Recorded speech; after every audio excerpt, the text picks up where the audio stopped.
It was a really exciting thing to do, and so everybody wanted to do it. What were they telling you were going to do? Capture orcas.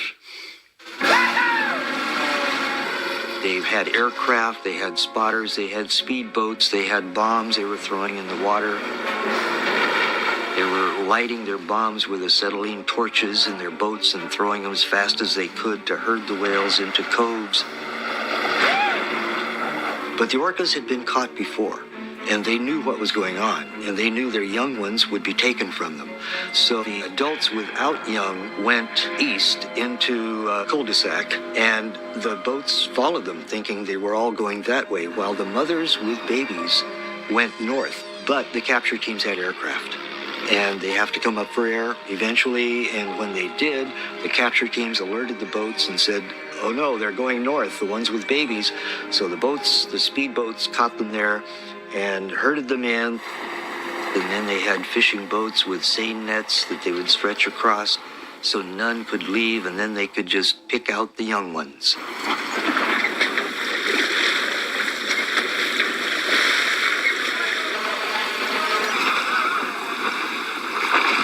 We were only after the little ones.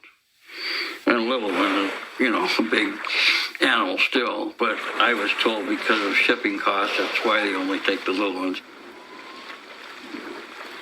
They had the young ones that they wanted in the corrals, so they dropped the seine nets, and all the others could have left, but they stayed. Where they're trying to get the young orca in the stretcher, and the whole family is out here 25 yards away, maybe, in a big line, and they're communicating back and forth. Well, you understand then what you're doing,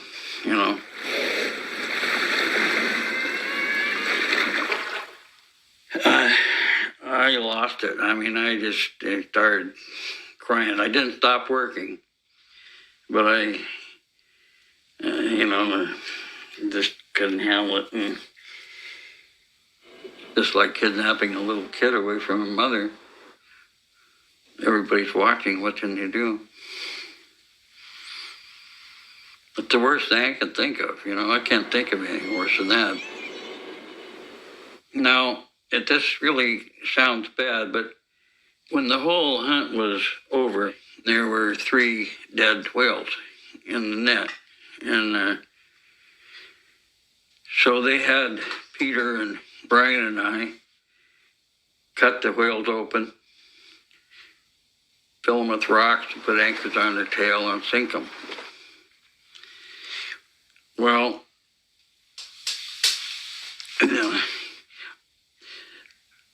really, I didn't even think about it being illegal at that point. I thought it was a PR thing.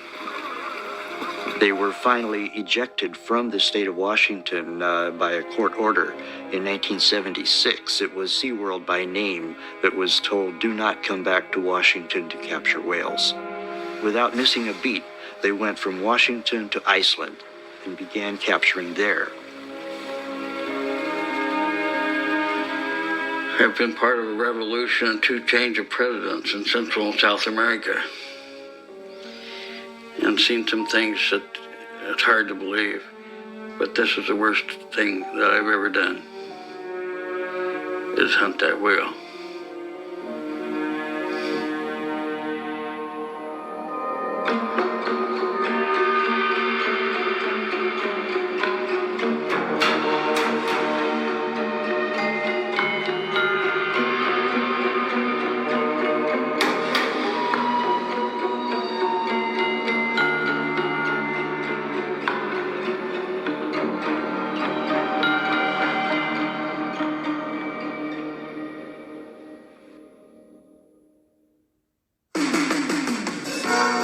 Sealand has been a part of Victoria for over 20 years. We specialize in the care and display of killer whales.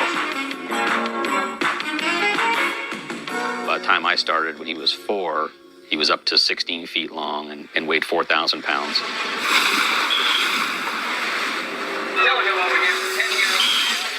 I had actually seen Tilikum quite a number of times. He was right across the strait here in Victoria. Now this show can't get All Sealand was a net hanging in a marina with a float around it.